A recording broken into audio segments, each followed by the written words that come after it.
दरअसल आज तक जो आप दवाई लेते थे, जो कफ सिरप लेते थे, जो टॉनिक लेते थे, जब आपको हल्की खांसी होती थी, रात बिरात अगर आपको खांसी होती तो मेडिकल स्टोर में चले जाते थे और वो दवाई लेकर आप आ जाते थे।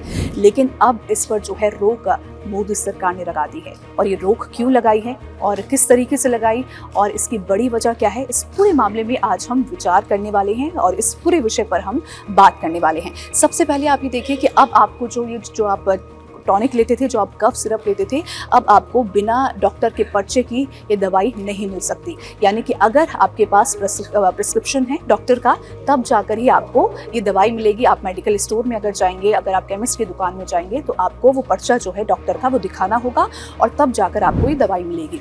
इसी के साथ अगर हम बात करें कि क्या कुछ बदला है, तो ये मामला देखिए, ड्रग्स रूल्स 1945 यानी कि 1945 में संशोधन किया गया है। इस रूल के संशोधन एक तरीके से बदलाव किया गया है और उसके मुताबिक अगर कोई भी जो दवाई है, जो पीने वाली दवाई है, उस पर अल्कोहल की जो मात्रा है वो 12% से ज़्यादा पाई जाती है और अगर जो बॉटल है या फिर टॉनिक की जो बॉटल है, कफ सिरप जो है, उस बॉटल का जो 30 ml की जो है वो साइज़ है और उससे बड़ा अगर होता है, तो उस पर उन दवाओं पर और उन पेय दवाओं पर एक तरीके से इसको शेड्यूल H1 श्रेणी में डाल दिया गया है। यानी कि इन दवाओं को H1 श्रेणी में डाल दिया गया है। इस पर देखिए विस्तार से हम एक तरीके से बात करेंगे, क्योंकि आपको ये बता दें कि शेड्यूल H1 श्रेणी आखिर होता क्या है। इसका देखिए मतलब ये है कि अगर आपको कफ सिरप लेना होगा, अगर आप टॉनिक अगर आप लेना चाहते हैं, ये दवाइयाँ अगर आप लेना चाहते हैं, तो सबसे पहले आपको केमिस्ट नहीं बल्कि डॉक्टर के पास जाना होगा और डॉक्टर अगर आपको लिख कर देता है कि हाँ आपको कफ सिरप लेने की ज़रूरत है, आपको टॉनिक लेने की ज़रूरत है, तब जाकर आप वो पर्ची जो है, वो पर्ची आप केमिस्ट को दिखाएंगे और वो पर्ची केमिस्ट जो है देखेगा और तब जाकर वो दवाई आपको देगी। देखिए इतना ही नहीं, बल्कि अब जो है वो केमिस्ट को लेकर भी एक नए रूल सामने आ गए हैं। मेडिकल स्टोर में केमिस्ट आपको दवाई तो देगा, इसी के साथ साथ वो रिकॉर्ड भी रखेगा कि किस डॉक्टर ने और किस मरीज ने ये दवाई ली है और किस डॉक्टर के कहने पर ये ली है। यानी कि उस पर्ची का रिकॉर्ड भी एक तरीके से रखा जाएगा। तो ये सब कुछ जो चेंजेस किए गए हैं, जो संशोधन एक तरीके से किए गए हैं, वो ड्रग्स रूल्स 1945 यानी कि ड्रग्स रूल्स 1945 के उसमें संशोधन में किया गया है केंद्र सरकार के द्वारा।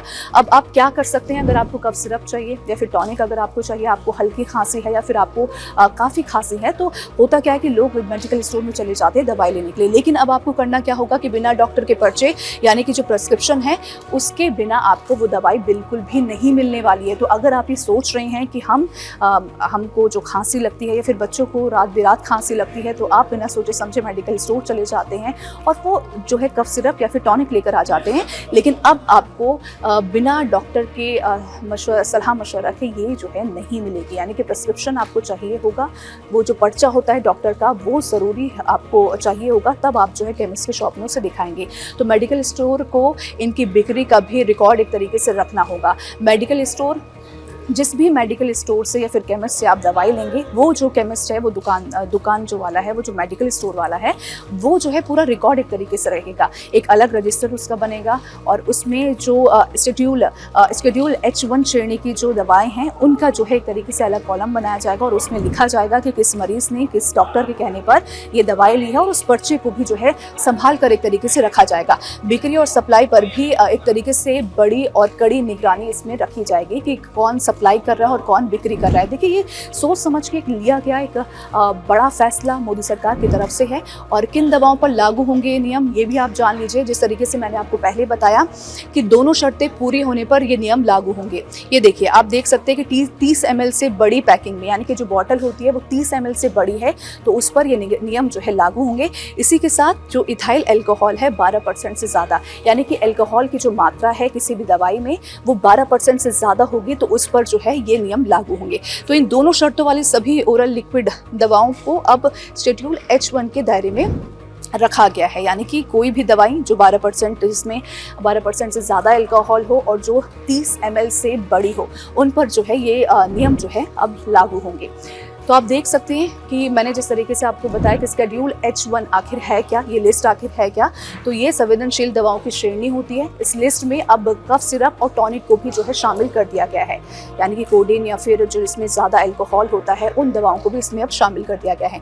इन दवाओं की बिक्री पर भी कड़े नियम अब लागू होते हैं, पहले से ही होते हैं, लेकिन अब इस लिस्ट में अब जो है आपकी कफ सिरप और टॉनिक भी होंगे।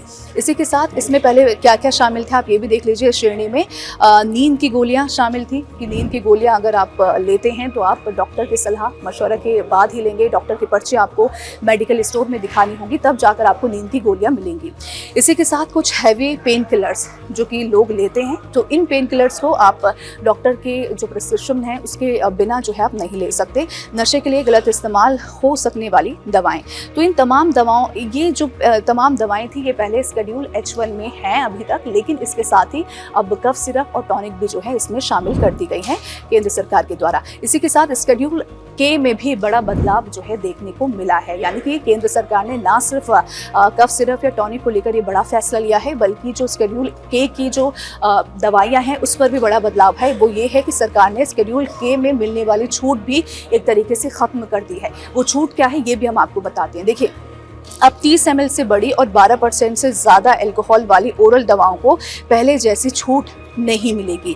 तो आप देख सकते हैं कि पहले जो छूट मिलती थी कि 30 ml की जो 30 ml से जो बड़ी बॉटल्स होती थी या फिर 12% से ज़्यादा मात्रा में जिसमें अल्कोहल की मात्रा होती थी जिस बॉटल में और जिस दवा में, उसे पहले दे दिया जाता था, लेकिन अब इसमें भी छूट नहीं मिलेगी।